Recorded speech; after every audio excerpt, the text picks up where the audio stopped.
کہ عمر رضی اللہ عنہ رسول اللہ صلی اللہ علیہ وسلم کے ساتھ کچھ دوسرے اصحاب کی معیت میں ابن سیاد کے پاس گئے۔ آپ کو وہ بنو مغالہ کے مکانوں کے پاس بچوں کے ساتھ کھیلتا ہوا ملا۔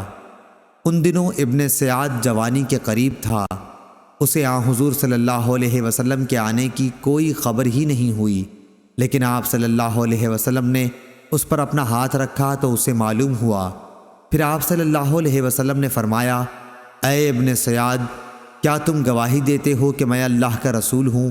ابن سیاد رسول اللہ صلی اللہ علیہ وسلم کی طرف دیکھ کر بولا، ہاں میں گواہی دیتا ہوں کہ آپ ان پڑھوں کے رسول ہیں۔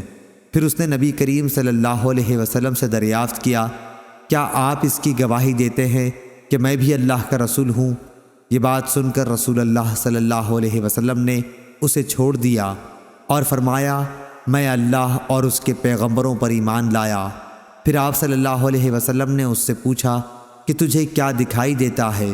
ابن سیاد بولا کہ میرے پاس سچی اور جھوٹی دونوں خبریں آتی ہیں۔ نبی کریم صلی اللہ علیہ وسلم نے فرمایا، پھر تو تیرا سب کام گڑبڑ ہو گیا۔ پھر آپ صلی اللہ علیہ وسلم نے اللہ تعالیٰ کے لیے اس سے فرمایا، اچھا میں نے ایک بات دل میں رکھی ہے، وہ بتلا۔